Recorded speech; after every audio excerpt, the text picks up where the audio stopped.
നമ്മൾ ഇന്ന് ഉണ്ടാക്കാൻ പോകുന്ന ഫലൂഡ കസ്റ്റാർഡ് ഫുഡി. ആവശ്യമായ സാധനങ്ങൾ: പഞ്ചാര, ടൂട്ടി ഫ്രൂട്ടി, ചിയ സീഡ്, സേമിയ. 1 ഗ്ലാസ് വെള്ളത്തിലേക്ക് 1/2 ഗ്ലാസ് സേമിയ ഇടുക. അത് വെന്ത് വരുമ്പോൾ സേമിയ ഇറക്കി വെക്കുക.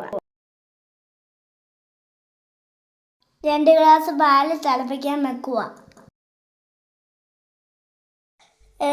തിളച്ച് വരുന്ന പാലിലേക്ക് സ്ട്രോബെറി സിറപ്പ് ഒഴിക്കുക. അതിലേക്ക് വേവിച്ച് വെച്ച് സേമിയ ഇടുക.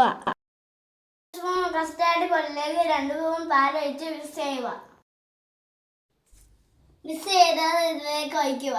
ഇതിലേക്ക് ആവശ്യത്തിനുള്ള പഞ്ചസാര ഇട്ട് കുറുക്കിയെടുക്കാം. ഹായ് ഗൈസ്, നമ്മൾ ഫലൂഡ ഒന്ന് റെഡി ആയിട്ടുണ്ട്. നമ്മൾ ഫ്രീസറിൽ വെച്ച് ഒന്ന് റെഡിയാക്കി എടുക്കാം.